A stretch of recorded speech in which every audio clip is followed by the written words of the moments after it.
ನಾವು ಆಕ್ಚುಲಿ ಕಳೆದ ವಾರ ಈ ರೋಮಾಪುರದವರಿಗೆ ಬರೆದ ಪತ್ರಿಕೆ 5ನೇ ಅಧ್ಯಾಯ 12ನೇ ವಚನದವರೆಗೂ ನಾವು ಧ್ಯಾನ ಮಾಡೋದು.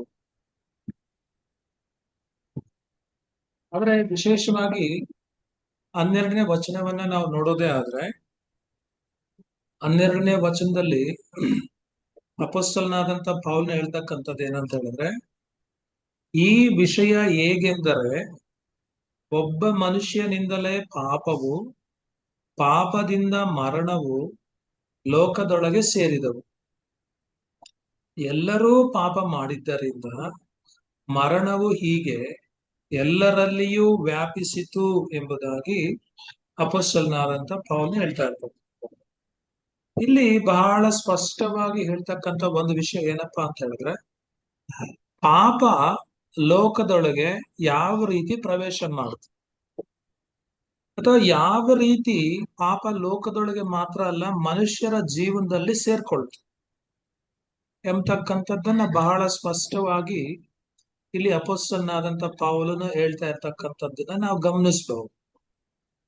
ಸೊ ಅದು ಆದಾಮನ ಮೂಲಕವಾಗಿ ಪಾಪವು ಲೋಕದೊಳಗೆ ಪ್ರವೇಶ ಮಾಡಿತು. ಆದಾಮನ ಮೂಲಕವಾಗಿ ಪಾಪವು ಜನರಲ್ಲಿ ಸೇರ್ಕೊಳ್ತು. ಸೊ ಅದನ್ನ ಇಲ್ಲಿ ಅಪೊಸ್ತಲನಾದಂತ ಪೌಲನು ಹೇಳ್ತಾ ಇರ್ತಕ್ಕಂಥದ್ದು.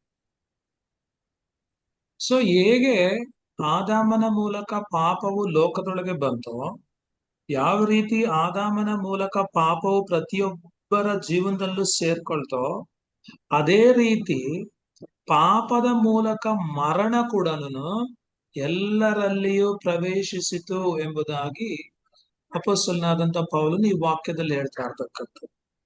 ಸೊ ಎಲ್ಲರಲ್ಲೂ ಕೂಡ ಈ ಪಾಪದ ವಿಷ ಇದೆ. ಸೊ ಯಾರೆಲ್ಲ ಆದಾಮನ ಸಂತತಿಯಿಂದ ಹುಟ್ಟಿದಾರೋ ಅವರೆಲ್ಲರಲ್ಲೂ ಕೂಡ ಈ ಪಾಪ ಎಂಬತಕ್ಕಂಥ ಒಂದು ವಿಷ ಸೇರ್ಕೊಂಡ್ಬಿಟ್ಟಿದೆ. ಸೊ ಆದ್ರಿಂದ ಎಲ್ಲರಲ್ಲೂ ಕೂಡ ಮರಣ ವ್ಯಾಪಿಸಿತು ಎಂಬುದಾಗಿ ಇಲ್ಲಿ ಅಪೊಸ್ತಲನಾದಂತ ಪೌಲ್ನ ಹೇಳ್ತಾ ಇರ್ತಕ್ಕಂಥದ್ದು. ಸೊ ಇನ್ನೊಂದು ರೀತಿನಲ್ಲಿ ಹೇಳ್ಬೇಕಾದ್ರೆ, ಯಾವ ರೀತಿ ಒಬ್ಬ ಮನುಷ್ಯನ ಆದಂತ ಆದಾಮನ ಮೂಲಕ ಲೋಕದೊಳಗೆ ಅಥವಾ ಮನುಷ್ಯರ ಜೀವನದಲ್ಲಿ ಪಾಪ ಬಂತೋ, ಮರಣ ಬಂತೋ, ಅದೇ ರೀತಿ ಒಬ್ಬ ಮನುಷ್ಯನಾದಂತ ಯೇಸು ಕ್ರಿಸ್ತನ ಮೂಲಕ ನೀತಿ ಕೂಡ ಬಂತು ಎಂಬುದಾಗಿ ಇಲ್ಲಿ ಅಪೊಸ್ತಲನಾದಂತ ಪೌಲನು ಹೇಳ್ತಾ ಇರ್ತಕ್ಕಂಥದ್ದು. ಸೊ ಇದನ್ನ ನಾವು ಗಮನಿಸ್ಬೇಕು.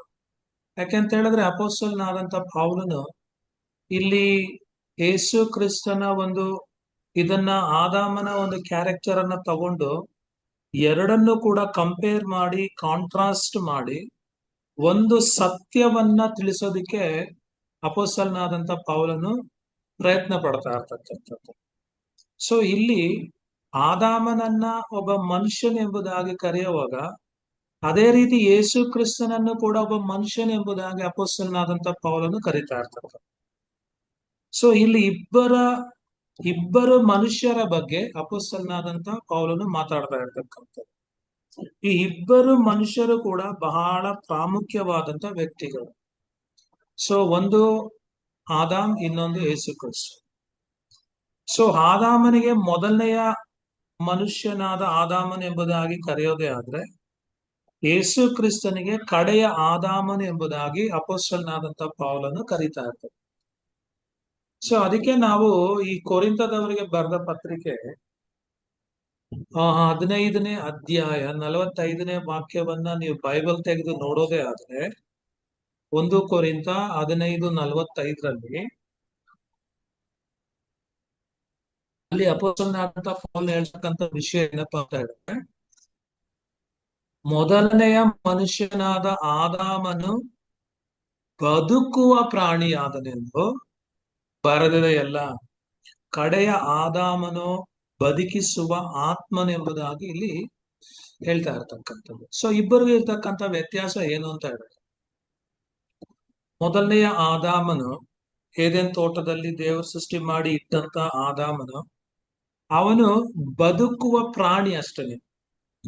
ಆದ್ರೆ ಕಡೆಯ ಆದಾಮನಾಗಿರ್ತಕ್ಕಂಥ ಯೇಸು ಕ್ರಿಸ್ತನು ಯಾರು ಅಂತ ಹೇಳಿದ್ರೆ, ಆತನು ಬೇರೆಯವರನ್ನ ಬದುಕಿಸುವಂತ ಆತ್ಮನು. ಮೊದಲನೇ ಆದಾಮನು ಪ್ರಾಣಿ ಆದ್ರೆ, ಕಡೆಯ ಆದಾಮನು ಆತ್ಮನು ಎಂಬುದಾಗಿ ಇಲ್ಲಿ ಹೇಳ್ತಾ ಇರ್ತಕ್ಕಂಥದ್ದು. 47ನೇ ವಚನವನ್ನ ನಾವು ನೋಡೋದೇ ಆದ್ರೆ, 1 ಕೊರಿಂಥ 15ನೇ ಅಧ್ಯಾಯ 47ನೇ ವಚನವನ್ನ ನಾವು ನೋಡೋದೇ ಆದ್ರೆ, ಅಲ್ಲಿ ಅಪೊಸ್ತಲನಾದಂತ ಪೌಲನು ಹೇಳ್ತಕ್ಕಂಥದ್ದು ಏನು ಅಂತ ಹೇಳಿದ್ರೆ, ಮೊದಲನೆಯ ಮನುಷ್ಯನು ಭೂಮಿಯೊಳಗಿಂದ ಉತ್ಪನ್ನನಾಗಿ ಮಣ್ಣಿಗೆ ಸಂಬಂಧಪಟ್ಟವನು, ಎರಡನೆಯ ಮನುಷ್ಯನು ಪರಲೋಕದಿಂದ ಬಂದವನು ಎಂಬುದಾಗಿ ಇಲ್ಲಿ ಹೇಳ್ತಾ ಇರ್ತಕ್ಕಂಥ. ಅಂದ್ರೆ ಮೊದಲನೆಯ ಮನುಷ್ಯನು ಮಣ್ಣಿನಿಂದ ಉತ್ಪತ್ತಿಯಾಗಿದ್ದು, ಮಣ್ಣಿನಿಂದ ಸೃಷ್ಟಿ ಮಾಡಲ್ಪಟ್ಟಂಥದ್ದು. ಆದ್ರಿಂದ ಅವನು ಹೆಂಗಪ್ಪ ಅಂತ ಹೇಳಿದ್ರೆ ಅವನು ಮಣ್ಣಿಗೆ ಸಂಬಂಧಪಟ್ಟವನೇ. ಆದ್ರೆ ಎರಡನೆಯ ಮನುಷ್ಯನು ಮಣ್ಣಿನಿಂದ ಸೃಷ್ಟಿ ಮಾಡಲ್ಪಟ್ಟಂತವನಲ್ಲ, ಆತನು ಪರಲೋಕದಿಂದ ಇಳಿದು ಬಂದಂತವನು. ಆದ್ರಿಂದ ಆತನು ಪರಲೋಕಕ್ಕೆ ಸಂಬಂಧಪಟ್ಟವನು. ಇಬ್ಬರ ಕ್ಯಾರೆಕ್ಟರ್, ಇಬ್ಬರ ಐಡೆಂಟಿಟಿ, ಇಬ್ಬರ ಒಂದು ಸೋರ್ಸು ತುಂಬಾ ಡಿಫ್ರೆಂಟ್ ಆಗಿರತಕ್ಕಂಥದ್ದನ್ನ ಇಲ್ಲಿ ಅಪೊಸ್ತಲನಾದಂತ ಪೌಲನು ತಿಳಿಸ್ತಾ ಇರ್ತಕ್ಕಂಥದ್ದು. ಅದಕ್ಕೆ 49ನೇ ವಾಕ್ಯದಲ್ಲಿ ಹೇಳ್ತಕ್ಕಂಥದ್ದು ಏನಂತ ಹೇಳಿದ್ರೆ, ನಾವು ಮಣ್ಣಿನಿಂದ ಹುಟ್ಟಿದವನ ಸಾರೂಪ್ಯವನ್ನ ಧರಿಸಿಕೊಂಡಿರುವ ಪ್ರಕಾರ ಪರಲೋಕದಿಂದ ಬಂದಾತನ ಸಾರೂಪ್ಯವನ್ನು ಧರಿಸಿಕೊಳ್ಳಬೇಕು. ಇದು ಬಹಳ ಇಂಪಾರ್ಟೆಂಟ್ ಆಗಿರ್ತಕ್ಕಂಥ ಒಂದು ಗೋಲ್. ನಾವೆಲ್ಲರೂ ಕೂಡ ಮಣ್ಣಿನಿಂದ ಹುಟ್ಟಿ ಬಂದಂತ ಆದಾಮನ ಸಾರೂಪ್ಯವನ್ನ ನಾವು ಆಟೋಮೆಟಿಕ್ ಆಗಿ ಧರಿಸ್ಕೊಂಡ್ಬಿಟ್ಟಿದ್ದೀವಿ. ಆದಾಮನ ಒಂದು ಸಾರೂಪ್ಯ, ಆದಾಮನ ಒಂದು ನೇಚರ್, ಆದಾಮನ ಸ್ವಭಾವಗಳು, ಆದಾಮನ ಲಕ್ಷಣಗಳೆಲ್ಲ ಕೂಡ ನಮ್ಮಲ್ಲಿ ಹುಟ್ಟದಾಗ್ಲಿಂದಾನೇ ಬಂದ್ಬಿಟ್ಟಿದೆ. ತಾಯಿಯ ಗರ್ಭದಲ್ಲಿ ನಾವು ಗರ್ಭ ಧರಿಸುವಾಗ್ಲೇನೆ ಅದು ನಮಗೆ ಸಿಕ್ಬಿಡ್ತದೆ. ಆದಾಮನ ಸ್ವಭಾವ, ಲಕ್ಷಣಗಳು, ನೇಚರ್ ಅದೆಲ್ಲ ಕೂಡ ನಮಗ್ ಸಿಕ್ತು. ಆದ್ರೆ ನಾವು ಭೂಮಿಯಲ್ಲಿ ಹುಟ್ಟುವಾಗ ಆದಾಮನ ಸಂತತಿಯವರಾಗಿ ನಾವು ಹುಟ್ಟಿರ್ತಕ್ಕಂಥದ್ದು. ಆದ್ರೆ ಆದಾಮನ ಸಂತತಿಯಾಗಿ ಹುಟ್ಟಿ ಆದಾಮನ ಮಕ್ಕಳಾಗಿ ಪಾಪದ ಸ್ವರೂಪದಲ್ಲಿ ಜೀವಿಸ್ತಾ ಇರ್ತಕ್ಕಂಥ ನಾವು ಈ ಲೋಕವನ್ನ ಬಿಡೋದಕ್ಕೆ ಮುಂಚೆ ಪರಲೋಕದಿಂದ ಬಂದಾತನ ಸಾರೂಪ್ಯವನ್ನ ಧರಿಸಿಕೊಳ್ಬೇಕೆಂಬುದಾಗಿ ಇಲ್ಲಿ ಹೇಳ್ತಾ ಇರ್ತಕ್ಕಂಥದ್ದು. ನಾವು ಆಲ್ರೆಡಿ ಆದಾಮನ ಸಾರೂಪ್ಯವನ್ನ ಧರಿಸ್ಕೊಂಡಿದ್ದೀವಿ. ಆದ್ರೆ ಎರಡನೆಯ ಆದಾಮನಾಗಿರ್ತಕ್ಕಂಥ ಪರಲೋಕದಿಂದ ಬಂದಂತ ಬದುಕಿಸುವ ಆತ್ಮನಾಗಿರ್ತಕ್ಕಂಥ ಯೇಸು ಕ್ರಿಸ್ತನ ಸಾರೂಪ್ಯವನ್ನ ಧರಿಸಿಕೊಂಡಿದ್ದೀವ. ಅದು ಬಹಳ ಬಹಳ ಮುಖ್ಯ. ಯೇಸು ಕ್ರಿಸ್ತನ ಸಾರೂಪ್ಯವನ್ನ ನಾವು ಈಗ ಧರಿಸಿಕೊಳ್ಳದೆ ಹೋದ್ರೆ ನಾವಿನ್ಯಾವತ್ತೂ ಕೂಡ ಧರಿಸಿಕೊಳ್ಳಲಿಕ್ಕೆ ಸಾಧ್ಯ ಇಲ್ಲ. ಅದಕ್ಕೆ ಹೇಳ್ತಕ್ಕಂಥದ್ದು ಹೊಸ ಸೃಷ್ಟಿ. ಯೇಸು ಕ್ರಿಸ್ತನಲ್ಲಿ ಯಾರಾದ್ರೂ ಇರೋದೇ ಆದ್ರೆ ಅವರು ಹೊಸ ಸೃಷ್ಟಿ. ಇನ್ನೊಂದು ಮಾತು ಅಪೊಸ್ತಲನಾದಂತ ಪೌಲನು 8ನೇ ಅಧ್ಯಾಯದಲ್ಲಿ ಹೇಳ್ತಕ್ಕಂಥದ್ದು ಏನು ಅಂತ ಹೇಳಿದ್ರೆ, ಕ್ರಿಸ್ತನ ಆತ್ಮನು ಇಲ್ಲದಿದ್ದರೆ ಅವನು ಕ್ರಿಸ್ತನಿಗೆ ಸಂಬಂಧಪಟ್ಟವನಲ್ಲ, ಅವನು ಕ್ರಿಸ್ತನಿಗೆ ಸೇರಿದವನೇ ಅಲ್ಲ. ಈ ಕ್ರಿಸ್ತನ ಆತ್ಮನೇ ಅಥವಾ ಪರಿಶುದ್ಧಾತ್ಮನೇ ಒಬ್ಬ ವ್ಯಕ್ತಿಯ ಜೀವನದಲ್ಲಿ ಕ್ರಿಸ್ತನ ಸಾರೂಪ್ಯವನ್ನ ಭರಿಸುವಂಥದ್ದು, ಕ್ರಿಸ್ತನ ಸಾರೂಪ್ಯವನ್ನ ಧರಿಸಿಕೊಳ್ಳೋದಕ್ಕೆ ಸಹಾಯ ಮಾಡ್ತಕ್ಕಂಥದ್ದು, ಬಲಪಡಿಸ್ತಕ್ಕಂಥದ್ದು. ಅದು ಇಲ್ಲಿ ನಡಿಬೇಕು ಎಂಬುದಾಗಿ ಅಪೊಸ್ತಲನಾದಂತ ಪೌಲನು ಹೇಳ್ತಾ ಇರ್ತಕ್ಕಂಥದ್ದು. ನಾವು ಮಣ್ಣಿನಿಂದ ಹುಟ್ಟಿದ ಆದಾಮನ ಸಾರೂಪ್ಯವನ್ನ ಧರಿಸಿಕೊಂಡ ಪ್ರಕಾರನೇ ನಮ್ಮನ್ನ ರಕ್ಷಿಸುವುದಕ್ಕಾಗಿ ಪರಲೋಕದಿಂದ ಬಂದಂತ ಯೇಸು ಕ್ರಿಸ್ತನ ಸಾರೂಪ್ಯವನ್ನ ಧರಿಸಿಕೊಳ್ಳಬೇಕು ಎಂಬುದಾಗಿ ಇಲ್ಲಿ ಹೇಳ್ತಾ ಇರ್ತಕ್ಕಂಥ. ನಾವು 13ನೇ ವಾಕ್ಯಕ್ಕೆ ಬರೋದೇ ಆದ್ರೆ, 13ನೇ ವಾಕ್ಯದಲ್ಲಿ ಅಪೊಸ್ತಲನಾದಂತ ಪೌಲನು ಹೇಳ್ತಕ್ಕಂಥದ್ದು ಏನಪ್ಪ ಅಂತ ಹೇಳಿ, 13ನೇ ವಾಕ್ಯ ರೋಮಾಪುರದವರಿಗೆ ಬರೆದ ಪತ್ರಿಕೆ 5ನೇ ಅಧ್ಯಾಯ 13ನೇ ವಾಕ್ಯದಲ್ಲಿ, ಧರ್ಮಶಾಸ್ತ್ರ ಉಂಟಾಗುವುದಕ್ಕೆ ಮುಂಚೆಯೂ ಪಾಪವು ಲೋಕದಲ್ಲಿತ್ತು, ಆದರೆ ಧರ್ಮಶಾಸ್ತ್ರವಿಲ್ಲದಿರುವಾಗ ಪಾಪವು ಲೆಕ್ಕಕ್ಕೆ ಬರುವುದಿಲ್ಲ ಎಂಬುದಾಗಿ ಇಲ್ಲಿ ಹೇಳ್ತಾ ಇರ್ತಾರೆ. ಗಮನಿಸ್ಬೇಕು, ಇಲ್ಲಿ ಧರ್ಮಶಾಸ್ತ್ರದ ಬಗ್ಗೆ ಮತ್ತೆ ಪಾಪದ ಬಗ್ಗೆ ಅಪೊಸ್ತಲನಾದಂತ ಪೌಲನು ಮಾತಾಡ್ತಾ ಇರ್ತಕ್ಕಂಥದ್ದು.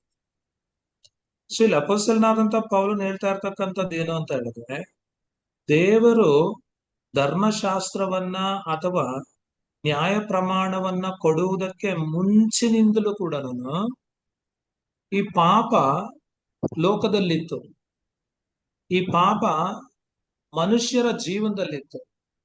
ಇನ್ನೊಂದು ರೀತಿನಲ್ಲಿ ಹೇಳೋದೇ ಆದ್ರೆ, ಧರ್ಮಶಾಸ್ತ್ರ ಬರೋದಕ್ಕೆ ಮುಂಚೆ ಪಾಪ ಆಲ್ರೆಡಿ ಲೋಕದಲ್ಲಿ ಇತ್ತು.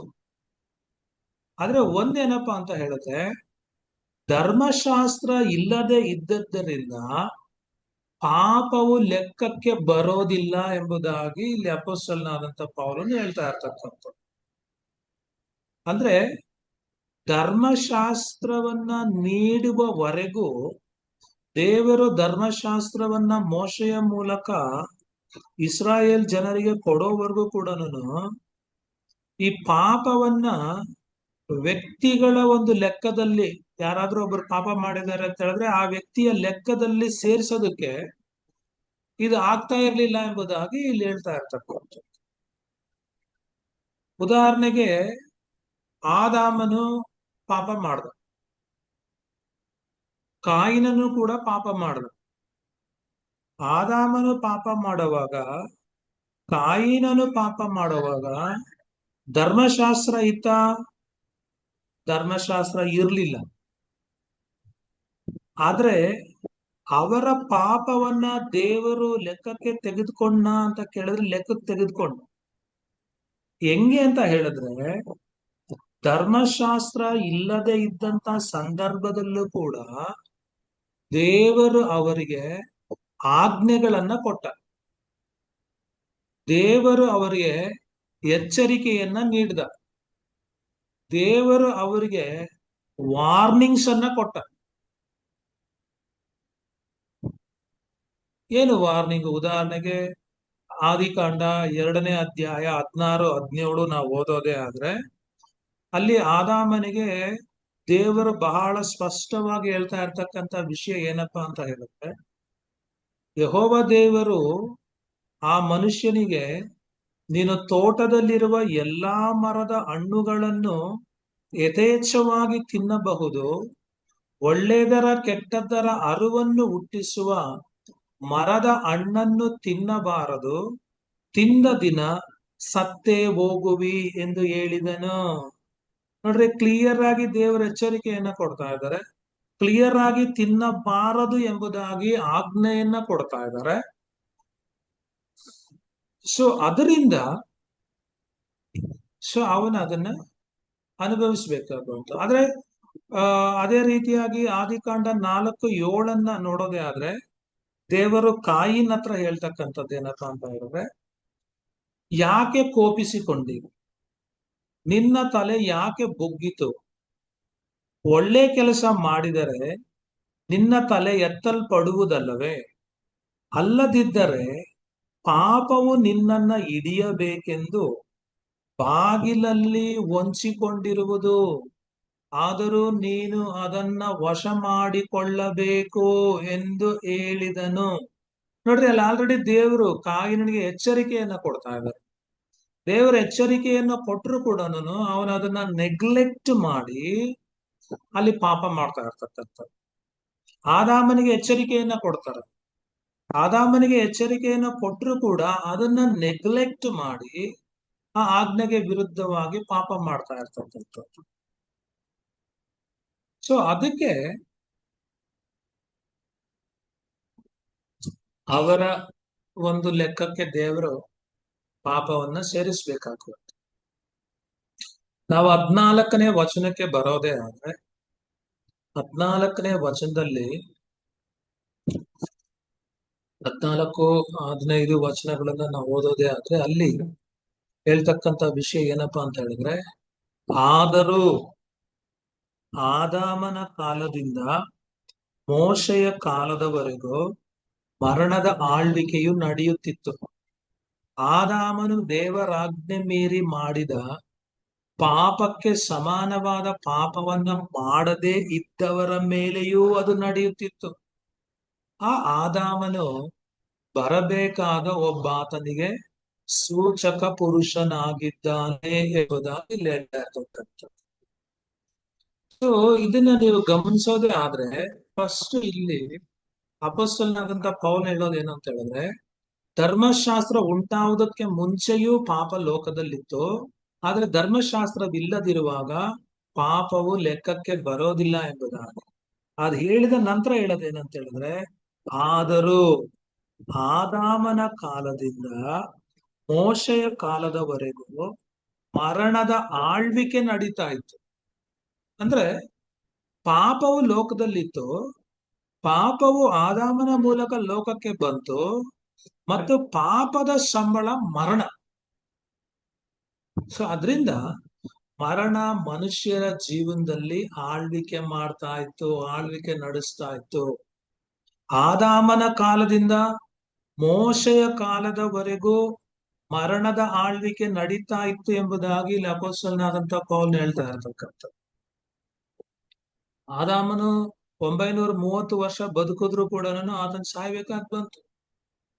ಮೋಶ ದೇವರನ್ನ ನೋಡಿದ್ರು ಕೂಡ ಆತನ್ ಸಾಯ್ಬೇಕಾಗಿ ಬಂತು. ಮಧ್ಯದಲ್ಲಿ ಇದ್ದಂತ ಎಲ್ರು ಕೂಡ ಸಾಯ್ಬೇಕಾಗಿ ಬಂತು. ಸೊ ಧರ್ಮಶಾಸ್ತ್ರ ಮೋಶೆಯ ಮುಖಾಂತರ ಬಂತು. ದೇವರು ಧರ್ಮಶಾಸ್ತ್ರವನ್ನ ಕೊಟ್ಟರು ಕೂಡ ಮನುಷ್ಯರು ಸಾಯ್ತಾ ಇದ್ರು. ಯಾಕೆಂದ್ರೆ ಕಾರಣ ಪಾಪ. ಪಾಪ ಲೋಕದಲ್ಲಿತ್ತು, ಪಾಪ ಮನುಷ್ಯರ ಜೀವನದಲ್ಲಿತ್ತು, ಪಾಪದ ಮೂಲಕ ಮರಣ ಬಂತು, ಮರಣ ಅವ್ರ ಜೀವನದಲ್ಲಿ ಅಧಿಕಾರ ನಡೆಸ್ತಾ ಇತ್ತು, ಆಳ್ವಿಕೆ ಮಾಡ್ತಾ ಇತ್ತು ಎಂಬುದು. ಸೊ ಅದ್ರ ಅರ್ಥ ಏನಪ್ಪಾ ಅಂತ ಹೇಳಿದ್ರೆ, ಧರ್ಮಶಾಸ್ತ್ರ ಇದ್ರೂ ಕೂಡ, ಧರ್ಮಶಾಸ್ತ್ರ ಇಲ್ಲದೆ ಇದ್ರೂ ಕೂಡ ಪಾಪ ಇತ್ತು. ಅದು ಆದಾಮನ ಕಾಲದಿಂದ ಮೋಶೆಯ ಕಾಲದವರೆಗೂ ಮರಣದ ಆಳ್ವಿಕೆಯನ್ನ ನಡೆಸ್ತಾ ಇತ್ತು. ಮತ್ತೆ ಅದೇ ವಾಕ್ಯದಲ್ಲಿ ಅಪೊಸ್ತಲನಾದಂತ ಪೌಲನು ಹೇಳ್ತಕ್ಕಂಥದ್ದು ಏನು ಅಂತ ಹೇಳಿದ್ರೆ, ಆದಾಮನು ದೇವರ ಆಜ್ಞೆ ಮೀರಿ ಮಾಡಿದ ಪಾಪಕ್ಕೆ ಸಮಾನವಾದ ಪಾಪವನ್ನು ಮಾಡದೇ ಇದ್ದವರ ಮೇಲೆಯೂ ಅದು ನಡೀತಾ ಇತ್ತು ಎಂಬುದಾಗಿ. ಸೊ ಇಲ್ಲಿ ಗಮನಿಸ್ಬೇಕಾಗಿರ್ತಕ್ಕಂಥ ಅಂಶ ಏನು ಅಂತ ಹೇಳಿದ್ರೆ, ಇಲ್ಲಿ ದೇವರ ಆದಾಮನಿಗೆ ಆಜ್ಞೆಯನ್ನ ಕೊಟ್ಟ, ಎಚ್ಚರಿಕೆಯನ್ನ ಕೊಟ್ಟ. ಆದ್ರೆ ಆದಾಮನು ಅದನ್ನ ಮೀರಿ ಪಾಪ ಮಾಡ್ದ. ಆದ್ರೆ ಆದಾಮನಿಗೆ ಸಿಕ್ಕಂತ ರೀತಿಯಲ್ಲಿ ಆಜ್ಞೆಗಳಾಗಲಿ ಎಚ್ಚರಿಕೆಗಳಾಗಲಿ ಸಿಗದೇ ಇದ್ದಂತ ಜನರು ಅಲ್ಲಿದ್ರು. ಸೊ ಇವರು ಯಾರು ಕೂಡ ಆದಾಮನು ಮಾಡಿದಂತ ಸಮಾನವಾದಂತ ಪಾಪಗಳನ್ನ ಮಾಡದೇ ಇದ್ದಂಥವ್ರು. ಆದ್ರೆ ಆದಾಮನು ಮಾಡಿದಂತ ಪಾಪಕ್ಕೆ ಸಮಾನವಾದ ಪಾಪವನ್ನ ಮಾಡದೇ ಇದ್ದಂಥವರ ಜೀವನದಲ್ಲೂ ಕೂಡ ಈ ಮರಣವು ತನ್ನ ಆಳ್ವಿಕೆಯನ್ನ ನಡೆಸ್ತಾ ಇತ್ತು ಎಂಬುದಾಗಿ ಇಲ್ಲಿ ಅಪೊಸ್ತಲನಾದಂತ ಪೌಲ್ ಹೇಳ್ತಾ ಇರ್ತಕ್ಕಂಥದ್ದು. ಯಾಕೆಂತ ಹೇಳಿದ್ರೆ, ದೇವರು ಆದಾಮನಿಗೆ ಕೊಟ್ಟಂತ ಎಚ್ಚರಿಕೆಗಳನ್ನ, ಆಜ್ಞೆಗಳನ್ನ ಬೇರೆ ಜನರಿಗೆ ನೀಡದೆ ಹೋದ್ರು ಕೂಡ ಅವರಿಗೆ ಮನಸ್ಸಾಕ್ಷಿಯನ್ನ ದೇವರು ಕೊಟ್ಟಿದ್ರು. ಡೈರೆಕ್ಟ್ ಆಗಿ ತಾಯಿನ ಹತ್ರ, ಡೈರೆಕ್ಟ್ ಆಗಿ ಆದಾಮನ ಹತ್ರ ದೇವರು ಮಾತಾಡಿ ಅವರನ್ನ ಎಚ್ಚರಿಸಿದ ರೀತಿಯಲ್ಲಿ ಬೇರೆ ಜನರನ್ನ ಎಚ್ಚರಿಸದೆ ಹೋದ್ರು ಕೂಡ ಅವರಿಗೆ ಮನಸ್ಸಾಕ್ಷಿ ಕೊಟ್ಟಿದ್ರಿಂದ ಆ ಮನಸ್ಸಾಕ್ಷಿಗೆ ವಿರುದ್ಧವಾಗಿ ಇವರು ನಡ್ಕೊಳ್ತಾ ಇದ್ರು. ಮನಸ್ಸಾಕ್ಷಿ ದೇವರು ಅವರಿಗೆ ಎಚ್ಚರಿಕೆಯನ್ನ ಕೊಟ್ಟಿಲ್ಲ ಅಂತ ಹೇಳಿದ್ರು, ಮನಸ್ಸಾಕ್ಷಿ ಅವರಿಗೆ ಎಚ್ಚರಿಕೆ ಕೊಡ್ತಾ ಇತ್ತು. ಅವರ ಮನಸ್ಸಾಕ್ಷಿ, ಅವರ ಹೃದಯ ಅವ್ರ ಹತ್ರ ಮಾತಾಡ್ತಾ ಇತ್ತು. ಇದು ತಪ್ಪು, ಇದು ಸರಿ ಅಂತ ಅವರನ್ನ ಎಚ್ಚರಿಸ್ತಾ ಇತ್ತು. ಆದ್ರೆ ಆದಾಮನು ಮಾಡಿದಂತ ಪಾಪಕ್ಕೆ ಸಮಾನವಾದಂತ ಪಾಪವನ್ನ ಮಾಡದೇ ಇದ್ದಂಥವರ ಜೀವನದಲ್ಲೂ ಕೂಡ ಮರಣ ಆಳ್ವಿಕೆ ಮಾಡೋದಕ್ಕೆ ಕಾರಣ ಏನು ಅಂತ ಹೇಳಿದ್ರೆ, ಆದಾಮನು ದೇವರು ಡೈರೆಕ್ಟ್ ಆಗಿ ಕೊಟ್ಟಂತ ಆಜ್ಞೆಗಳನ್ನ, ಎಚ್ಚರಿಕೆಗಳನ್ನ ಅವನು ಲಂಘಿಸಿ ಪಾಪ ಮಾಡ್ದ. ಆದ್ರೆ ಇಲ್ಲಿ ದೇವರು ಮನಸ್ಸಾಕ್ಷಿಯನ್ನ ಕೊಟ್ಟಿದ್ರು ಕೂಡ ಅವರ ಮನಸ್ಸಾಕ್ಷಿಯ ಒಂದು ವಾರ್ನಿಂಗ್ ಅನ್ನ, ಎಚ್ಚರಿಕೆಯನ್ನ ಅವರು ಗಮನಿಸದೆ ಅದಕ್ಕೆ ವಿರುದ್ಧವಾಗಿ ಪಾಪ ಮಾಡಿದ್ರಿಂದ ಅವರಲ್ಲೂ ಕೂಡ ಮರಣ ವ್ಯಾಪಿಸಿತು ಎಂಬುದಾಗಿ ಇಲ್ಲಿ ಅಪೊಸ್ತಲನಾದಂತ ಪೌಲನು ಹೇಳ್ತಾ ಇರ್ತಕ್ಕಂಥದ್ದು.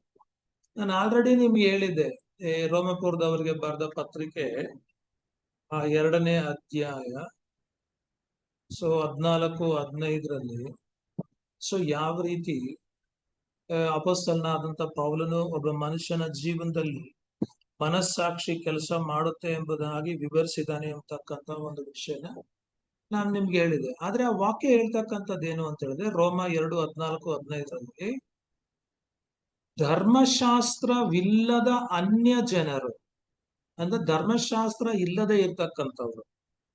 ನಾವಿವಾಗ ಮಾತಾಡ್ತಾ ಇರ್ತಕ್ಕಂಥದ್ದೇನಪ್ಪಾ ಅಂತ ಹೇಳಿದ್ರೆ, ಧರ್ಮಶಾಸ್ತ್ರ ಬರೋದಕ್ಕೆ ಮುಂಚೆ ಪಾಪ ಮಾಡಿದಂಥವ್ರು, ಮತ್ತೆ ಆದಾಮನು ಮಾಡಿದಂತ ಪಾಪಕ್ಕೆ ಸಮಾನವಾದಂತ ಪಾಪವನ್ನ ಮಾಡದೇ ಇದ್ದಂಥವರ ಬಗ್ಗೆ ನಾವಿಲ್ಲಿ ಮಾತಾಡ್ತಾ ಇದ್ದೀವಿ. ಅದಕ್ಕೆ ಇಲ್ಲಿ ಅಪೊಸ್ತಲನಾದಂತ ಪೌಲನು ಹೇಳ್ತಕ್ಕಂಥ ವಿಷಯ ಏನು ಅಂತ ಹೇಳಿದ್ರೆ, ಧರ್ಮಶಾಸ್ತ್ರವಿಲ್ಲದ ಅನ್ಯ ಜನರು ಸ್ವಾಭಾವಿಕವಾಗಿ ಧರ್ಮಶಾಸ್ತ್ರದಲ್ಲಿ ಹೇಳಿದಂತೆ ನಡೆದರೆ ಅವರು ಧರ್ಮಶಾಸ್ತ್ರವಿಲ್ಲದವರಾಗಿದ್ದರೂ ತಮಗೆ ತಾವೇ ಧರ್ಮ ಪ್ರಮಾಣವಾಗಿದ್ದಾರೆ. ನೋಡ್ರಿ, ಹೇಗೆಂದರೆ ಅವರು ಧರ್ಮಶಾಸ್ತ್ರದ ಮುಖ್ಯ ತಾತ್ಪರ್ಯ ತಮ್ಮ ಹೃದಯದಲ್ಲಿ ಬರದಿದೆ ಎಂಬುದನ್ನ ತೋರ್ಪಡಿಸುತ್ತಾರೆ. ಇದಕ್ಕೆ ಅವರ ಮನಸ್ಸು ಸಹ ಸಾಕ್ಷಿ ನುಡಿಯುತ್ತದೆ. ಅವರ ಯೋಚನೆಗಳು ವಾದಿ ಪ್ರತಿವಾದಿಗಳಂತೆ ಇದು ತಪ್ಪೆಂದು ತಪ್ಪಲ್ಲವೆಂದು ಸೂಚಿಸುತ್ತದೆ. ನೋಡ್ರಿ, ಧರ್ಮಶಾಸ್ತ್ರ, ಮೋಶೆಗೆ ಸಿಕ್ಕಂತ ಧರ್ಮಶಾಸ್ತ್ರ ಯಾವ್ದಪ್ಪ ಅಂತ ಹೇಳಿದ್ರೆ ಕಲ್ಲಿನ ಮೇಲೆ ಬರೆದಂತ ಧರ್ಮಶಾಸ್ತ್ರ. ಆದ್ರೆ ಇಲ್ಲಿ ಹೇಳ್ತಾ ಇರ್ತಕ್ಕಂಥ ಧರ್ಮಶಾಸ್ತ್ರ ಯಾವುದು ಅಂತ ಹೇಳಿದ್ರೆ ಹೃದಯದಲ್ಲಿ ಬರೆದಿರುವಂತ ಧರ್ಮಶಾಸ್ತ್ರ. ನಮಗೆ ಕಲ್ಲಿನ ಮೇಲೆ ಬರೆದಿರ್ತಕ್ಕಂಥ ಧರ್ಮಶಾಸ್ತ್ರ ಸಿಗದೆ ಹೋದ್ರೂ ಕೂಡ ಆ ಧರ್ಮಶಾಸ್ತ್ರದ ಮುಖ್ಯ ತಾತ್ಪರ್ಯವನ್ನ ದೇವರ ಆಲ್ರೆಡಿ ನಮ್ಮ ಹೃದಯಗಳಲ್ಲೇ ಬರೆದ್ಬಿಟ್ಟಿದ್ದಾನಂತೆ. ಅದು ನಮ್ಮ ಮನಸ್ಸಾಕ್ಷಿ ತೋರ್ಸುತ್ತೈತಂತೆ. ದೇವರು ಯಾವುದು ಸರಿ ಯಾವುದು ತಪ್ಪು ಅಂತ ಹೇಳಿ ನಮ್ಮ ಹೃದಯಗಳಲ್ಲಿ ಬರೆದಿರೋದ್ರಿಂದ, ಯಾವುದು ತಪ್ಪು ಯಾವುದು ಸರಿ ಅಂತ ಹೇಳಿ ನಮ್ಮ ಮನಸ್ಸು ಅದಕ್ಕೆ ಸಾಕ್ಷಿ ನುಡಿಯೋದ್ರಿಂದ ನಮ್ಮ ಎಲ್ಲಾ ಯೋಚನೆಗಳು, ಅಂದ್ರೆ ನಾವ್ ಯಾವ್ದಾದ್ರೂ ಒಂದು ಕೆಲಸ ಮಾಡ್ಬೇಕಾದ್ರೆ ಫಸ್ಟ್ ನಾವ್ ಯೋಚನೆ ಮಾಡ್ತೀವಿ. ಯೋಚನೆ ಮಾಡ್ಬಿಟ್ಟೇನೆ ನಾವು ಕೆಲಸ ಮಾಡ್ತಕ್ಕಂಥ. ಕೆಲಸ ಮಾಡೋದಕ್ ಮುಂಚೆನೂ ನಾವ್ ಯೋಚನೆ ಮಾಡ್ತೀವಿ, ಕೆಲಸ ಮಾಡದ್ಮೇಲೆನೂ ನಾವ್ ಯೋಚನೆ ಮಾಡ್ತೀವಿ. ನಾವ್ ಯಾವಾಗೆಲ್ಲ ಯೋಚನೆ ಮಾಡ್ತೇವೋ ಅವಾಗೆಲ್ಲ ಕೂಡ ಈ ಮನಸ್ಸಾಕ್ಷಿ ವಾದಿ ಪ್ರತಿವಾದಿಗಳಂತೆ ಇದು ತಪ್ಪು ಇದು ತಪ್ಪಲ್ಲ ಎಂಬುದಾಗಿ ಸೂಚಿಸ್ತೈತ. ಇದು ಮನಸ್ಸಾಕ್ಷಿ ಮಾಡುವಂತ ಕೆಲಸ. ದೇವರು ಡೈರೆಕ್ಟ್ ಆಗಿ ನಮಗೆ ಆಜ್ಞೆಗಳನ್ನ ಕೊಡದೆ ಹೋದ್ರು ದೇವರು ತನ್ನ ಆಜ್ಞೆಗಳನ್ನ ನಮ್ಮ ಹೃದಯದಲ್ಲೇ ಬರೆದ್ಬಿಟ್ಟಿದ್ದಾನೆ. ಆ ದೇವರ ಆಜ್ಞೆಗಳನ್ನ ಮನಸ್ಸಾಕ್ಷಿ ಯಾವಾಗ್ಲೂ ನಮ್ಗೆ ಎಚ್ಚರ ಪಡಿಸ್ತಾ ಇರ್ತದೆ.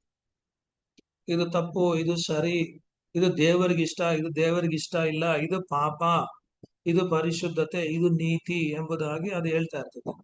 ಆದ್ರೆ ಅದಕ್ಕೆ ವಿರುದ್ಧವಾಗಿ ನಾವು ಪಾಪ ಮಾಡಿದ್ರು ಕೂಡ ಅವರಲ್ಲೂ ಮರಣ ವ್ಯಾಪಿಸುತ್ತೆ, ಅವರು ಮರಣಕ್ಕೆ ಒಳಗಾಗ್ತಾರೆ ಎಂಬುದಾಗಿ ಅಪೊಸ್ತಲನಾದಂತ ಪೌಲನು ಇಲ್ಲಿ ಹೇಳ್ತಾ ಇರ್ತಕ್ಕಂಥದ್ದು.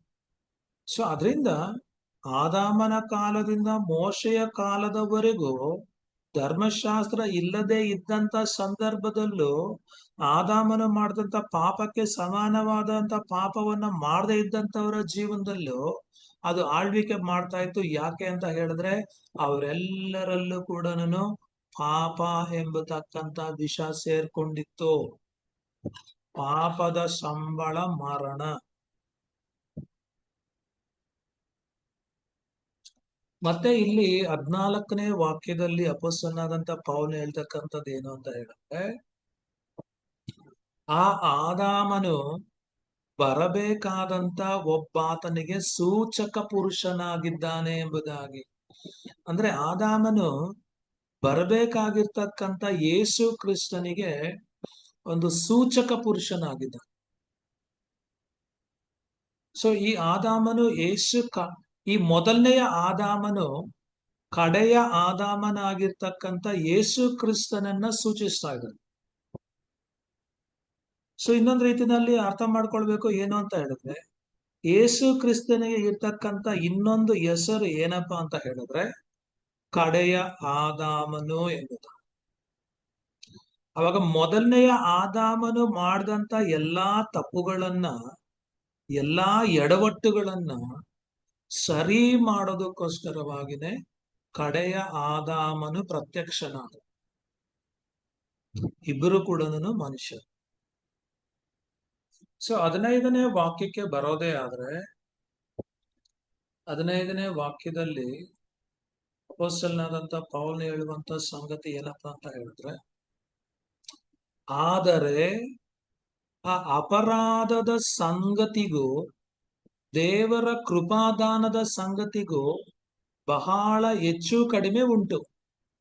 ಹೇಗೆ ಅಂತ ಹೇಳಿದ್ರೆ, ಆ ಒಬ್ಬನ ಅಪರಾಧದಿಂದ ಎಲ್ಲಾ ಮನುಷ್ಯರು ಸತ್ತದ್ದು ನಿಶ್ಚಯವಾಗಿರಲಾಗಿ, ದೇವರ ಕೃಪೆಯು ಯೇಸು ಕ್ರಿಸ್ತನೆಂಬ ಒಬ್ಬ ಪುರುಷನ ಕೃಪೆಯಿಂದ ಸಿಕ್ಕುವ ವರವು ಎಲ್ಲಾ ಮನುಷ್ಯರಿಗೆ ಹೇರಳವಾಗಿ ಸಿದ್ಧವಾಗಿರುವುದು ಮತ್ತು ನಿಶ್ಚಯವಲ್ಲವೇ. ಅರ್ಥ ಆಯ್ತಾ ಈ ವಾಕ್ಯ? ಈ ವಾಕ್ಯದಲ್ಲಿ ಅಪೊಸ್ತಲನಾದಂತ ಪೌಲ್ ಹೇಳ್ತಕ್ಕಂಥ ಸಂಗತಿ ಏನಪ್ಪಾ ಅಂತ ಹೇಳಿದ್ರೆ, ಅಂದರೆ ಆ ಅಪರಾಧದ ಸಂಗತಿಗೂ ದೇವರ ಕೃಪಾದಾನದ ಸಂಗತಿಗೂ ಬಹಳ ಹೆಚ್ಚು ಕಡಿಮೆ ಉಂಟು.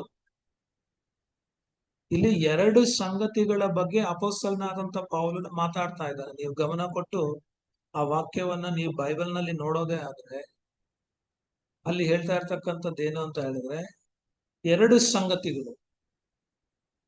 ಯಾವ್ಯಾವುದು ಎರಡು ಸಂಗತಿಗಳು? ಒಂದು ಅಪರಾಧದ ಸಂಗತಿ, ಇನ್ನೊಂದು ಕೃಪಾದಾನದ ಸಂಗತಿ. ಸೊ ಅಪರಾಧದ ಸಂಗತಿಗೂ ಕೃಪಾದಾನದ ಸಂಗತಿಗೂ ಬಹಳ ಹೆಚ್ಚು ಕಡಿಮೆ ಉಂಟಂತೆ. ಅಂದ್ರೆ ಅಜಗಜಾಂತರ ವ್ಯತ್ಯಾಸ ಉಂಟು ಎಂಬುದಾಗಿ ಹೇಳ್ತಾ ಇರ್ತಕ್ಕಂಥ. ಆಗ ಮೊದಲನೇ ಸಂಗತಿ ಅಪರಾಧದ ಸಂಗತಿಯನ್ನ ನೋಡೋದೇ ಆದ್ರೆ, ಈ ಅಪರಾಧದ ಸಂಗತಿಯ ಬಗ್ಗೆ ಅಪೊಸ್ತಲನಾದಂತ ಪೌಲನು ಈ ವಾಕ್ಯದಲ್ಲಿ ಹೇಳ್ತಕ್ಕಂತ ಒಂದು ಸತ್ಯಾಂಶ ಏನಪ್ಪಾ ಅಂತ ಹೇಳಿದ್ರೆ, ಒಬ್ಬನ ಅಪರಾಧದ ಮೂಲಕ ಎಲ್ಲಾ ಮನುಷ್ಯರು ಅಪರಾಧಿಗಳಾದರು. ಒಬ್ಬ ಮನುಷ್ಯನ ಪಾಪದ ಮೂಲಕ ಎಲ್ಲರೂ ಪಾಪಿಗಳಾದರು. ಎಲ್ಲರೂ ಪಾಪಿಗಳಾದದ್ದರಿಂದ ಮರಣವು ಎಲ್ಲರಲ್ಲಿಯೂ ವ್ಯಾಪಿಸಿತು. ಆದ್ದರಿಂದ ಎಲ್ಲರೂ ಸಾಯ್ಬೇಕಾಗಿ ಬಂತು. ಇದು ಅಪರಾಧದ ಸಂಗತಿ.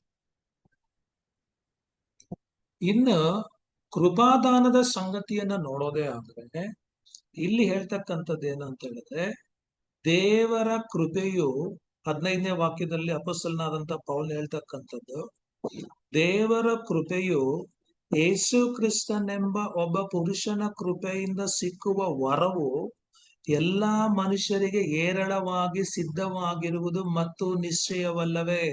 ನೋಡ್ರಿ, ಅಪರಾಧದ ಸಂಗತಿಗೂ ಕೃಪಾದಾನದ ಸಂಗತಿಗೂ ಎಷ್ಟು ವ್ಯತ್ಯಾಸ ಇದೆ. ಅಪರಾಧದ ಸಂಗತಿ ಆದಾಮನ ಮೂಲಕ ಶುರು ಆಗದೆ ಆದ್ರೆ, ಕೃಪೆಯ ಸಂಗತಿ ಯೇಸು ಕ್ರಿಸ್ತನ ಮೂಲಕ ಶುರುವಾಗುತ್ತೆ. ಆದಾಮಿಂದ ನಮಗೆ ಸಿಕ್ಕಿದ್ದು ಪಾಪವು ಮರಣ ಆಗೋದೇ ಆದ್ರೆ, ಈ ಕೃಪಾದಾನದ ಯೇಸು ಕ್ರಿಸ್ತನ ಮೂಲಕ ಸಿಗ್ತಕ್ಕಂಥ ಕೃಪಾದಾನದ ಮೂಲಕ ಸಿಗುವಂತ ವರಗಳು ಯಾವ್ಯಾವ್ದು, ಅದನ್ನ ವ್ಯತ್ಯಾಸವನ್ನ ಇಲ್ಲಿ ತೋರಿಸ್ಕೊಡ್ತಾ ಇರ್ತಕ್ಕಂಥ. ಸೊ ತಂದೆಯಾದಂತ ದೇವರು ಯೇಸು ಕ್ರಿಸ್ತನ ಮೂಲಕ ಕೃಪೆಯನ್ನ ಕಳಿಸ್ಕೊಟ್ರು. ಯೇಸು ಕ್ರಿಸ್ತನನ್ನ ಭೂಲೋಕಕ್ಕೆ ಕಳಿಸ್ಬೇಕಾದ್ರೆ ತಂದೆಯಾದಂತ ದೇವರು ಯೇಸು ಕ್ರಿಸ್ತನ ಮೂಲಕ ನಮ್ಗೆ ಕೃಪೆಯನ್ನ ಕಳಿಸ್ಕೊಟ್ರು. ಯೇಸು ಕ್ರಿಸ್ತನೆಂಬ ಒಬ್ಬ ಪುರುಷನ ಕೃಪೆಯ ಮೂಲಕ ಎಲ್ಲರಿಗೂ ಸಿಗ್ತಕ್ಕಂತ ವರ ಏನಪ್ಪಾ ಅಂತ ಹೇಳಿದ್ರೆ ಜೀವ ಅಥವಾ ನಿತ್ಯ ಜೀವ. ಅದಕ್ಕೆ ಅಲ್ಲಿ ಮೊದಲೇ ನಾವು ನೋಡಿದ್ವಿ ಕೊರಿಂಥ 15ರಲ್ಲಿ, ಮೊದಲನೆಯ ಆದಾಮನು ಬದುಕುವ ಪ್ರಾಣಿ ಆದನು, ಕಡೆಯ ಆದಾಮನಾದಂತ ಯೇಸು ಕ್ರಿಸ್ತನು ಏನು ಜೀವ ಕೊಡುವಂತ ಆತ್ಮನಾದನು ಎಂಬುದಾಗಿ ಹೇಳ್ತಾರೆ. ಸೊ ಯೇಸು ಕ್ರಿಸ್ತನ ಮೂಲಕ ಸಿಗ್ತಕ್ಕಂಥದ್ದು ನಿತ್ಯ ಜೀವ, ಆದಾಮನ ಮೂಲಕ ಸಿಗ್ತಕ್ಕಂಥದ್ದು ಮರಣ. ಸೊ ಆದಾಮನೆಂಬ ಒಬ್ಬ ಪುರುಷನ ಮೂಲಕ ಮರಣ ಉಂಟಾಯಿತು, ಯೇಸು ಕ್ರಿಸ್ತನೆಂಬ ಒಬ್ಬ ಪುರುಷನ ಮೂಲಕ ಈಗ ಜೀವ ಉಂಟಾಯಿತು. ಆದಾಮನು ಅವಿಧೇಯತೆಗೆ ಸೂಚನೆಯಾದರೆ ಯೇಸು ಕ್ರಿಸ್ತನ ವಿಧೇಯತೆಗೆ ಸೂಚನೆ. ನಾವು ಅದನ್ನ ಅರ್ಥ ಮಾಡ್ಕೊಳ್ಳಿ. ಆದಾಮನು ಪಾಪಕ್ಕೆ ಕಾರಣನಾದ್ರೆ ಯೇಸು ಕ್ರಿಸ್ತನು ಇಲ್ಲಿ ಕೃಪೆಗೆ ಕಾರಣನಾಗ್ತಾ ಇರ್ತಾನೆ. ಸೊ ಆದಾಮನ ಮೂಲಕ ಹೇಗೆ ಎಲ್ಲರಲ್ಲಿಯೂ ಮರಣ ವ್ಯಾಪಿಸ್ತೋ ಅದೇ ರೀತಿ ಯೇಸು ಕ್ರಿಸ್ತನ ಮೂಲಕ ನಂಬುವಂತ ಎಲ್ಲರಲ್ಲಿಯೂ ಜೀವ ಅಥವಾ ನಿತ್ಯ ಜೀವ ವ್ಯಾಪಿಸುತ್ತೆ ಎಂಬುದಾಗಿ ಇಲ್ಲಿ ಅಪೊಸ್ತಲನಾದಂತ ಪೌಲನು ಹೇಳ್ತಾ ಇರ್ತಕ್ಕಂಥದ್ದು. ಅದಕ್ಕೆ ಹೇಳೋದು ಹೆಚ್ಚು ಬಹಳ ವ್ಯತ್ಯಾಸ ಉಂಟು, ಅಜಗಜಾಂತರ ವ್ಯತ್ಯಾಸ ಉಂಟು ಎರಡು ಸಂಗತಿಗೂ, ಅಪರಾಧದ ಸಂಗತಿಗೂ ಕೃಪಾದಾನದ ಸಂಗತಿಗೂ ವ್ಯತ್ಯಾಸ ಉಂಟು ಎಂಬುದಾಗಿ ಇಲ್ಲಿ ಅಪೊಸ್ತಲನಾದಂತ ಪೌಲ ಹೇಳ್ತಾರೆ. ಸೊ ಈ ಪಾಪ ಎಂಬತಕ್ಕಂಥ ವಿಷ, ಈ ವಿಷ ಆದಾಮನ ಮೂಲಕ ಆತನ ಸಂತತಿಯವರೆಲ್ಲರಲ್ಲೂ ಕೂಡ ಸ್ಪ್ರೆಡ್ ಆಗೋಯ್ತು. ಸೊ ಯಾರೆಲ್ಲ ಆದಾಮನಿಂದ ಉತ್ಪತ್ತಿ ಆಗಿದ್ದಾರೋ ಅವರೆಲ್ಲರಲ್ಲೂ ಕೂಡ ಈ ವಿಷ ಹರಿದಾಡ್ತಾ ಇದೆ. ಆ ವಿಷ ತಾಯಿಯ ಗರ್ಭವನ್ನು ಧರಿಸುವಾಗ್ಲೇನೆ ಅದು ಸಿಕ್ಕೋಗ್ಬಿಡುತ್ತೆ. ಬೆಳೀತಾ ಬೆಳೀತಾ ಬೆಳೀತಾ ಆ ವಿಷದ ಪರಿಣಾಮಗಳನ್ನ ನಾವು ಗುರುತಿಸಬಹುದು. ಆದ್ರೆ ವಚನ 15 ಹೇಳ್ತಕ್ಕಂಥದ್ದನ್ನ ಗಮನಿಸ್ಬೇಕೇನು ಅಂತ ಹೇಳಿದ್ರೆ, ಯೇಸು ಕ್ರಿಸ್ತನೆಂಬ ಒಬ್ಬ ಪುರುಷನ ಕೃಪೆಯಿಂದ ಸಿಕ್ಕುವಂತ ವರ, ಅಥವಾ ಯೇಸು ಕ್ರಿಸ್ತನೆಂಬ ಒಬ್ಬ ಪುರುಷನಿಂದ ಸಿಕ್ಕುವಂತ ಕೃಪೆಯ ಮೂಲಕ ಸಿಕ್ಕುವಂತ ವರಗಳು ಯಾವ್ಯಾವ್ದು, ಯಾವ್ಯಾವ ವರಗಳು ಸಿಗುತ್ತೆ, ಏನೇನು ಆಶೀರ್ವಾದಗಳು ಸಿಗುತ್ತೆ. ಸೊ ಅದನ್ನ 16ರ ಮೂಲಕ ಅಪೊಸ್ತಲನಾದಂತ ಪೌಲನು ಇಲ್ಲಿ ಹೇಳ್ತಾರೆ. ನಾವು 16ನೇ ವಾಕ್ಯವನ್ನ ನಾವು ನೋಡೋದೇ ಅಂದ್ರೆ ಅಲ್ಲಿ ಅಪೊಸ್ತಲನಾದಂತ ಪೌಲನು ಈ ಕೃಪೆಯ ಮೂಲಕ ಅಥವಾ ಯೇಸು ಕ್ರಿಸ್ತನ ಮೂಲಕ ಸಿಗ್ತಕ್ಕಂಥ ವರಗಳ ಬಗ್ಗೆ, ಕಡೆಯ ಆದಾಮನಾಗಿರ್ತಕ್ಕಂಥ ಯೇಸು ಕ್ರಿಸ್ತನ ಮೂಲಕ ಸಿಗುವಂತ ವರಗಳ ಬಗ್ಗೆ ಅಲ್ಲಿ ಹೇಳ್ತಾ ಇರ್ತಾರೆ.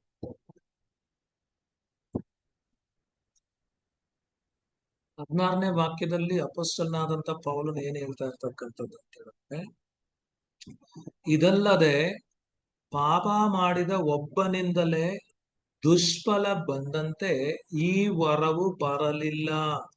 ಹೇಗೆಂದರೆ ಒಬ್ಬನೇ ಮನುಷ್ಯನ ಪಾಪದ ದೆಸೆಯಿಂದ ಸಾಯಬೇಕೆಂಬ ನಿರ್ಣಯವು ಉಂಟಾಯಿತು, ಆದರೆ ದೇವರ ಕೃಪಾದಾನವು ಅನೇಕ ಅಪರಾಧಗಳ ಕಾರಣದಿಂದ ಉಂಟಾಗಿ ಅವರನ್ನ ನೀತಿವಂತರೆಂದು ನಿರ್ಣಯಿಸುವಂತದ್ದಾಗಿದೆ ಎಂಬುದಾಗಿ ಹೇಳ್ತಾ ಇರ್ತಕ್ಕಂಥ. ಮೊದಲನೇದಾಗಿ ಇಲ್ಲಿ ಅಪೊಸ್ತಲನಾದಂತ ಪೌಲನು ಈ ವಾಕ್ಯದಲ್ಲಿ ಹೇಳುವಂತ ಸಂಗತಿ ಏನಪ್ಪಾ ಅಂತ ಹೇಳಿದ್ರೆ, ಇದಲ್ಲದೆ ಪಾಪ ಮಾಡಿದ ಒಬ್ಬನಿಂದಲೇ ದುಷ್ಫಲ ಬಂದಂತೆ ಈ ವರ ಬರಲಿಲ್ಲ. ಕೃಪಾವರದ ಬಗ್ಗೆ ಮಾತಾಡ್ತಾ ಇರ್ತಕ್ಕಂಥದ್ದು. ಮೊದಲನೇ ಆದಾಮನಿಂದ ಯಾವ ರೀತಿ ದುಷ್ಫಲ ಬಂತು ಆ ರೀತಿಯಾಗಿ ಈ ಕೃಪಾವರ ಬರಲಿಲ್ಲ. ಆದಾಮನು ಪಾಪ ಮಾಡಿದಾಗ ಆ ಒಂದು ಪಾಪಕ್ಕೆ, ಆ ಒಂದು ಅಪರಾಧಕ್ಕೆ ಆತನಿಗೆ ಏನ್ ಬಂತು ಅಂತ ಹೇಳಿದ್ರೆ ದುಷ್ಫಲ ಬಂತು. ದುಷ್ಫಲ ಅಂತ ಹೇಳಿದ್ರೆ ನ್ಯಾಯ ತೀರ್ಪು ಆತನ ಮೇಲೆ ಬಂತು. ದೇವರ ಆಜ್ಞೆಯ ಉಲ್ಲಂಘನೆಗೆ ನ್ಯಾಯವಾದಂತ ಶಿಕ್ಷೆ ಆತನ ಮೇಲೆ ಬಂತು, ಅದು ದುಷ್ಫಲ. ಆತನ ಸಂತತಿಯೂ ಕೂಡ ಆ ದುಷ್ಫಲವನ್ನ ಅನುಭವಿಸ್ಬೇಕಾಯಿತು. ಅದನ್ನೇ ಪೌಲ್ ಹೇಳ್ತಾ ಇರ್ತಕ್ಕಂಥದ್ದು, ಪಾಪ ಮಾಡಿದ ಒಬ್ಬನಿಂದ ದುಷ್ಫಲ ಬಂತು ಎಂಬುದಾಗಿ. ಸೊ ಯಾರು ಪಾಪ ಮಾಡ್ತಾರೋ ಆ ಪಾಪ ಮಾಡಿದವರಿಗೆ ಸಿಗ್ತಕ್ಕಂಥದ್ದು ಏನಪ್ಪಾ ಅಂತ ಹೇಳಿದ್ರೆ ದುಷ್ಫಲ. ಆದರೆ ಒಬ್ಬ ಪುರುಷನಾದಂತ ಯೇಸು ಕ್ರಿಸ್ತನಿಂದ ಬಂದ ಕೃಪೆಯ ಮೂಲಕ ಸಿಗುವಂತ ಆಶೀರ್ವಾದಗಳು ಯಾವ್ಯಾವುದು ಅಂತ ಕೇಳಿದ್ರೆ, ಅದೇ ವಚನದಲ್ಲಿ ಅಪೊಸ್ತಲನಾದಂತ ಪೌಲ್ ಹೇಳ್ತಕ್ಕಂಥದ್ದು ಏನಪ್ಪಾ ಅಂತ ಹೇಳಿದ್ರೆ, ಆದರೆ ದೇವರ ಕೃಪಾದಾನವು ಅನೇಕರ ಅಪರಾಧಗಳ ಕಾರಣದಿಂದ ಉಂಟಾಗಿ ಅವರನ್ನ ನೀತಿವಂತರೆಂದು ನಿರ್ಣಯಿಸುವಂತದ್ದಾಗಿದೆ. ಇನ್ನೊಂದು ರೀತಿಯಲ್ಲಿ ಹೇಳೋದೇ ಆದ್ರೆ, ಯಾರೆಲ್ಲ ಈ ಕೃಪೆಯಲ್ಲಿ ಆಶ್ರಯವನ್ನ ಹೊಂದಿಕೊಳ್ತಾರೋ ಅಥವಾ ಈ ಕೃಪಾ ವರವನ್ನ ಪಡ್ಕೊಳ್ತಾರೋ, ಈ ಕೃಪೆ ಆಶೀರ್ವಾದಕ್ಕೆ ಒಳಗಾಗ್ತಾರೋ, ಅವರಿಗೆ ಸಿಗ್ತಕ್ಕಂಥದ್ದೇನು ಅಂತ ಹೇಳಿದ್ರೆ ನೀತಿವಂತರು ಎಂಬತಕ್ಕಂತ ಒಂದು ಬಿರುದು. ಸೊ ಕೃಪೆಯನ್ನ ನಂಬುವವರು ನೀತಿವಂತರೆಂದು ನಿರ್ಣಯಿಸಲ್ಪಡ್ತಾರೆ. ಅಂದ್ರೆ ನಾವು ಆಲ್ರೆಡಿ ಗಮನಿಸಿದಂಗೆ, ಒಬ್ಬ ವ್ಯಕ್ತಿ ನೀತಿವಂತನೆಂದು ನಿರ್ಣಯಿಸುವುದಕ್ಕೆ ಮುಂಚೆ ದೇವರು ಅವನ ಪಾಪಗಳನ್ನ ಕ್ಷಮಿಸ್ತಾನೆ, ಅವನನ್ನ ಪಾಪಗಳಿಂದ ರಕ್ಷಿಸ್ತಾನೆ, ಪಾಪಗಳ ಕ್ಷಮಾಪಣೆಯನ್ನು ಕೊಟ್ಟು ಅವನನ್ನ ಶುದ್ಧೀಕರಿಸ್ತಾನೆ.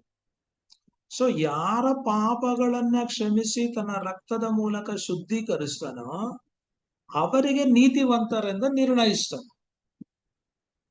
ಅವಾಗ ಯೇಸು ಕ್ರಿಸ್ತನೆಂಬ ಒಬ್ಬ ಮನುಷ್ಯನ ಮೂಲಕ, ಒಬ್ಬ ಪುರುಷನ ಮೂಲಕ ಸಿಕ್ಕುವಂತ ಕೃಪಾದಾನದ ವರಗಳು ಯಾವ್ಯಾವುದು ಅಂತ ಹೇಳಿದ್ರೆ, ಮೊದಲನೇದಾಗಿ ಪಾಪಗಳ ಕ್ಷಮಾಪಣೆ, ಪಾಪಗಳಿಂದ ಶುದ್ಧೀಕರಣ.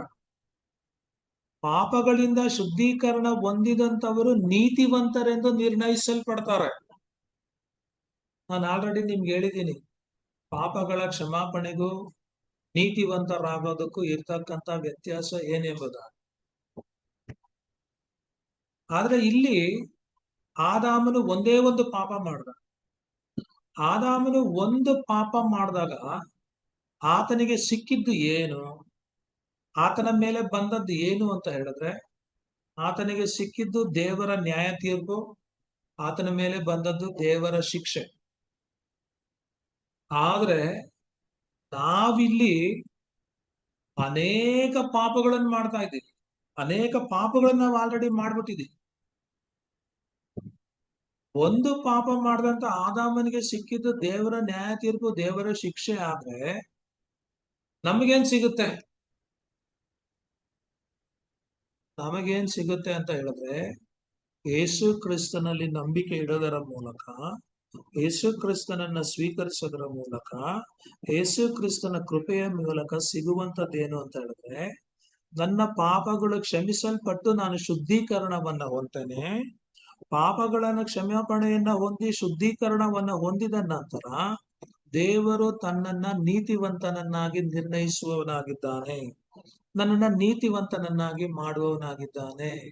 ನನ್ನನ್ನ ದೇವರು ನ್ಯಾಯ ತೀರ್ಪಿಗೆ ಒಳಪಡಿಸ್ತಾ ಇಲ್ಲ, ತನ್ನ ಶಿಕ್ಷೆಗೆ ಒಳಪಡಿಸ್ತಾ ಇಲ್ಲ, ನನ್ನನ್ನ ಪಾಪಿ ಎಂಬುದಾಗಿ ನನ್ನನ್ನ ನಿಂದಿಸ್ತಾ ಇಲ್ಲ. ಇಲ್ಲಿ ನಾವು ಗಮನಿಸ್ಬೇಕಾಗಿರ್ತಕ್ಕಂಥದ್ದು ಏನಪ್ಪಾ ಅಂತ ಹೇಳಿದ್ರೆ, ಒಂದೇ ಒಂದು ಪಾಪ ಮಾಡಿದಂತ ವ್ಯಕ್ತಿಗೆ ಮರಣದ ಶಿಕ್ಷೆ, ಅನೇಕ ಪಾಪಗಳನ್ನ ಮಾಡಿದಂತ ನನಗೆ ಯೇಸು ಕ್ರಿಸ್ತನ ಕೃಪೆಯ ಮೂಲಕ ನೀತೀಕರಣ. ಏನಂತೀರಿ ಇದಕ್ಕೆ? ಸೊ ಒಂದೇ ಒಂದು ಪಾಪ ಮಾಡಿದ್ರೆ ಮರಣ ಶಿಕ್ಷೆ ಬಂತು, ಆ ದೇವರಿಂದ ದೂರ ಆಗ್ಬೇಕಾಗ್ಬಂತು. ನೂರಾರು ಸಾವಿರಾರು ತಪ್ಪುಗಳನ್ನು ಮಾಡಿರ್ತಕ್ಕಂಥ ನನ್ನನ್ನ ದೇವರು ಶುದ್ಧೀಕರಿಸಿ ನೀತಿವಂತನನ್ನಾಗಿ ಮಾಡಿದ್ದ. ಇದೆಂತ ಒಂದು ಆಶೀರ್ವಾದ. ಅದನ್ನ ಇಲ್ಲಿ ಅಪೊಸ್ತಲನಾದಂತ ಪೌಲನು ಕಾಂಟ್ರಾಸ್ಟ್ ಆಗಿ ಹೇಳ್ತಾ ಇರ್ತಕ್ಕಂಥದ್ದು. ಸೊ ಒಬ್ಬ ಮನುಷ್ಯನ ಮೂಲಕವಾಗಿ ಮರಣ ಬಂದಿದ್ರಿಂದ, ಪಾಪ ಬಂದಿದ್ರಿಂದ ನಾವು ಡಿಸ್ಕರೇಜ್ ಆಗ್ಬೇಕಾಗಿಲ್ಲ. ದೇವರು ಬೇರೆ ಒಂದು ಬಾಗಿಲನ್ನ ನಮ್ಮ ಮುಂದೆ ಕ್ರಿಸ್ತನ ಮೂಲಕ ತೆರೆದು ಕೊಟ್ಟಿದ್ದಾನೆ. ಅದೇನು ಅಂತ ಹೇಳಿದ್ರೆ, ಕೃಪೆಯ ಮೂಲಕ ನೀವು ಈಗ ಆದಾಮನು ಹೊಂದಿದಂತ ಶಿಕ್ಷೆಯನ್ನ ಹೊಂದದೆ, ಆದಾಮನು ಪಾಪ ಮಾಡೋದಕ್ಕೆ ಮುಂಚೆ ದೇವರ ದೃಷ್ಟಿಯಲ್ಲಿ ಯಾವ ರೀತಿ ನೀತಿವಂತನಾಗಿದ್ನೋ, ಶುದ್ಧನಾಗಿದ್ನೋ, ಆ ಒಂದು ಶುದ್ಧತೆಯನ್ನ ಕೃಪೆಯ ಮೂಲಕ ಯೇಸು ಕ್ರಿಸ್ತನಲ್ಲಿ ನಂಬಿಕೆ ಇಡೋದ್ರ ಮೂಲಕ ನೀವು ಪಡ್ಕೊಳ್ಬಹುದು ಎಂಬುದಾಗಿ ಇಲ್ಲಿ ಹೇಳ್ತಾ ಇರ್ತಕ್ಕಂಥದ್ದು. ಸೊ ನಾವು 17ನೇ ವಾಕ್ಯಕ್ಕೆ ಬರೋದೇ ಆದ್ರೆ, 17ನೇ ವಾಕ್ಯದಲ್ಲಿ ಅಪೊಸ್ತಲನಾದಂತ ಪೌಲ ಹೇಳ್ತಕ್ಕಂಥ ವಿಷಯ ಏನಪ್ಪಾ ಅಂತ ಹೇಳಿದ್ರೆ, ಒಬ್ಬನು ಮಾಡಿದ ಅಪರಾಧದಿಂದ ಮರಣವು ಉಂಟಾಗಿ ಆ ಒಬ್ಬನ ದೆಸೆಯಿಂದಲೇ ಆಳುವುದಾದರೆ, ದೇವರು ಧಾರಾಳವಾಗಿ ಅನುಗ್ರಹಿಸುವ ಕೃಪಾದಾನವನ್ನು, ನೀತಿ ಎಂಬ ವರವನ್ನ ಹೊಂದಿದವರು ಯೇಸು ಕ್ರಿಸ್ತನೆಂಬ ಒಬ್ಬ ಪುರುಷನ ಮೂಲಕ ಜೀವಭರಿತರಾಗಿ ಆಳುವುದು ಮತ್ತೂ ನಿಶ್ಚಯವಲ್ಲವೇ ಎಂಬುದಾಗಿ ಇಲ್ಲಿ ಹೇಳ್ತಾ ಇರ್ತದೆ. ಒಬ್ಬ ಮನುಷ್ಯನ ಒಬ್ಬ ಮನುಷ್ಯನು ಮಾಡಿದಂತ ತಪ್ಪಿನಿಂದ ಮರಣವು ಆಳ್ವಿಕೆ ಮಾಡೋದೇ ಆದ್ರೆ, ಯೇಸು ಕ್ರಿಸ್ತನ್ ಎಂಬತಕ್ಕಂತ ಒಬ್ಬ ಮನುಷ್ಯನು ತೋರಿಸಿದ ವಿಧೇಯತೆಯ ಮೂಲಕ ಆತನಲ್ಲಿ ನಂಬಿಕೆ ಇಡುವಂತವರ ಜೀವನದಲ್ಲಿ ಜೀವ ಆಳ್ವಿಕೆ ಮಾಡುತ್ತಂತೆ. ಅದು ನಿಶ್ಚಯವಾಗಿ ಮಾಡುತ್ತೆ ಎಂಬುದಾಗಿ ಅಪೊಸ್ತಲನಾದಂತ ಪೌಲನು ಇಲ್ಲಿ ಹೇಳ್ತಾ ಇರ್ತಕ್ಕಂಥದ್ದು. ಆಗ ಅವಿಧೇಯತೆಗೂ ಕೃಪೆಗೂ, ಮರಣಕ್ಕೂ ಜೀವಕ್ಕೂ, ಮರಣ ಆಳ್ವಿಕೆಗೂ ಜೀವ ಆಳ್ವಿಕೆಗೂ, ಮರಣ ಭರಿತರಾಗಿ ಜೀವಿಸುವುದಕ್ಕೂ ಜೀವಭರಿತರಾಗಿ ಜೀವಿಸುವುದಕ್ಕೂ ಇರ್ತಕ್ಕಂಥ, ಕೃಪೆಗೆ ಅಧೀನರಾಗಿ ಜೀವಿಸ್ತಕ್ಕಂಥವರಿಗೂ ಕೃಪೆ ಇಲ್ಲದವರಾಗಿ ಜೀವಿಸ್ತಕ್ಕಂಥವರಿಗೂ ಇರ್ತಕ್ಕಂಥ ವ್ಯತ್ಯಾಸ ಏನು ಇರ್ತಕ್ಕಂಥದ್ದನ್ನ ಈ ವಾಕ್ಯದಲ್ಲಿ ಬಹಳ ಸ್ಪಷ್ಟವಾಗಿ ಅಪೊಸ್ತಲನಾದಂತ ಪೌಲನು ತಿಳಿಸ್ಕೊಡ್ತಕ್ಕಂಥದ್ದನ್ನ ನಾವು ಗಮನಿಸಬಹುದು. ಸೊ ನಾನು ಇಲ್ಲಿಗೆ ಇದನ್ನ ಸ್ಟಾಪ್ ಮಾಡ್ತಾ ಇದ್ದೀನಿ. ಸೊ ನಿಮ್ಗೆ ಯಾರಿಗಾದ್ರೂ ಏನಾದ್ರೂ ಈಗ ಡೌಟ್ಸ್ ಇರೋದೇ ಆದ್ರೆ ಕೇಳ್ಬಹುದು. ಸೊ